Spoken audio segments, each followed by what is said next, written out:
All right, Cristobal continues to make its way very close to making a landfall. Will likely happen this evening at some point. Moving to the north at 7. It's about 65 miles just to the south of New Orleans at this time. Notice winds still at 50 miles per hour, and the storm seems to be growing a little bit in size, even though we're looking at this landfall that's fairly imminent as well. Let me give you the latest here with the tropical storm warning stretching from intracoastal city, Louisiana, all the way over to just west of Panama City. These are the areas that are experiencing the tropical storm winds at this time and will continue to do so for the next few hours as those winds continue to move inland towards portions of Mississippi as well. Here's the current setup across the region. You want to know what's keeping this system to our south and not moving directly toward us? We've got this big area of high pressure to the north across the northeast and this backdoor front. It's kind of acting like a fence or a gate, keeping the system just to our south, and so that's why it's going to move a little bit more to the north and west in the coming days due to that front and high pressure, which is good news for us. That means the core of the system will stay well to our north and west. But you can see again, just off the southeastern tip of Louisiana now, this will likely make landfall as we go throughout the evening. Look at the heavy rain bands rotating in from southern Mississippi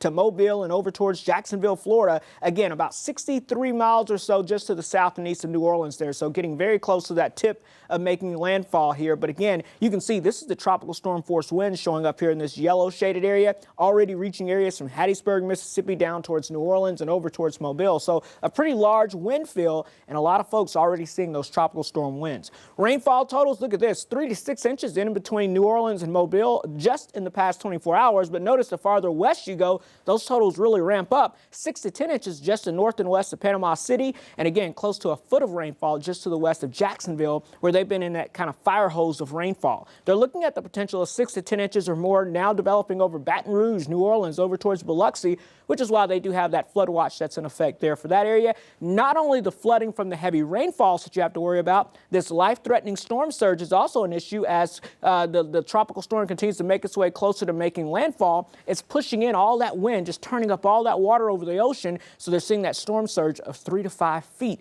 moving into places that are at or below sea level. So as we track the latest here with the tropical storm, it'll make landfall again this evening, and then as we go throughout your Monday, it's going to be bringing heavy rainfall to the Arkla Mist, and notice we could get a couple of isolated showers with some of that tropical moisture moving in. Better chances though as we get into your Tuesday and Wednesday as the overall flow comes out of the Gulf of Mexico around that area of low pressure as it moves to our north. You can see our rain chances about a 30% for your Monday, up to a 50% for your Tuesday and Wednesday. Here's your 4-day plus. Again, we're looking at pop-up showers and storms by your Monday afternoon, better chances of scattered showers and storms Tuesday and Wednesday, and then we'll dry things out and cool it down slightly with a little lower humidity as we head towards next weekend.